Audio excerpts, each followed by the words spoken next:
Hey everybody, it's going to be a real spur of the moment. I was actually walking in here to get my coffee mug because I'm getting ready to walk out the door, and I looked over and lo and behold, right there on that rock, it's my long fin bristlenose pleco that is seldom seen, and it's really out and about. I've never seen it down at this end of the tank before. I don't want to move around too much because as soon as he sees me, he's going to dart and disappear. He's very skittish. Or I should say she, because it's about 2 years old now. And there's not the slightest sign of a bristle one. So I have been told that it is the males that develop the bristles, not the females. So that would make this very clearly a female, because it's definitely old enough at this point to be mature. It was sold to me as a long-finned, white-tipped bristlenose, and it had very, very distinct white tips at the tip of its dorsal fin and the very tip of its caudal fin. And the dorsal fin still has a little bit of white tip left on it, and the caudal fin has a little bit more pronounced white tip to it, although it's turning more of a creamy sort of color as opposed to the bright white that it was when I bought it as a juvenile. But the coloration is definitely faded, and it now just looks like any old Ancistrus species. Commonly referred to as plecos, or commonly called plecos. They're not actually plecos. These are Ancistrus species, not plecostomus species. They are Loriacaridae, though.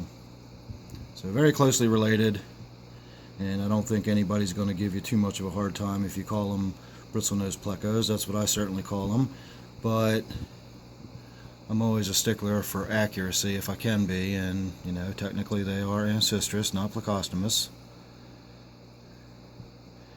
I can't believe she's just sitting out letting me get this close and walking around and talking about her right in front of her like this. And of course I'm having trouble with the focus. There we go.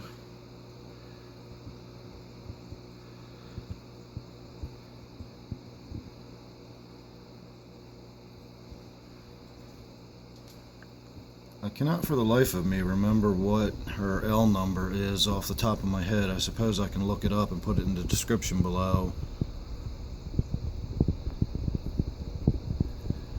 But I halfway wonder whether or not the name I was given when I purchased her was not just one of those sort of made up names that sounds good for sales purposes. You get a lot of that.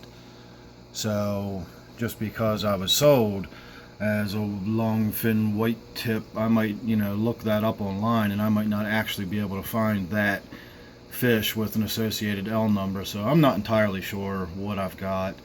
I generally just refer to her as an Ancistrus species.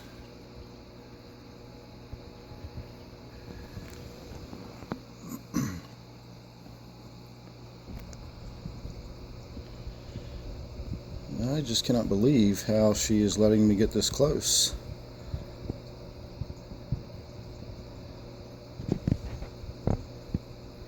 That gives you a pretty good look at her.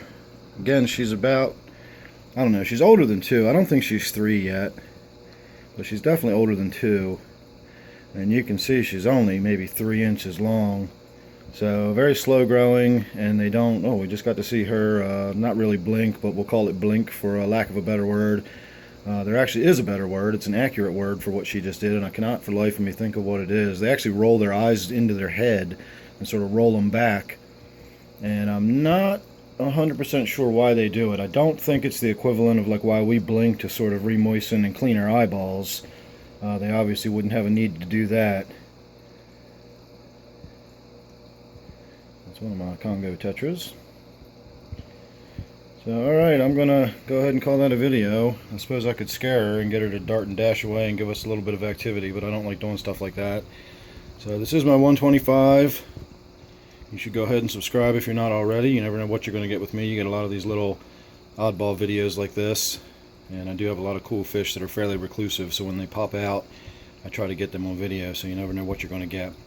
So thanks for watching this one. Hope you enjoyed it. I'll see you real soon in the next one.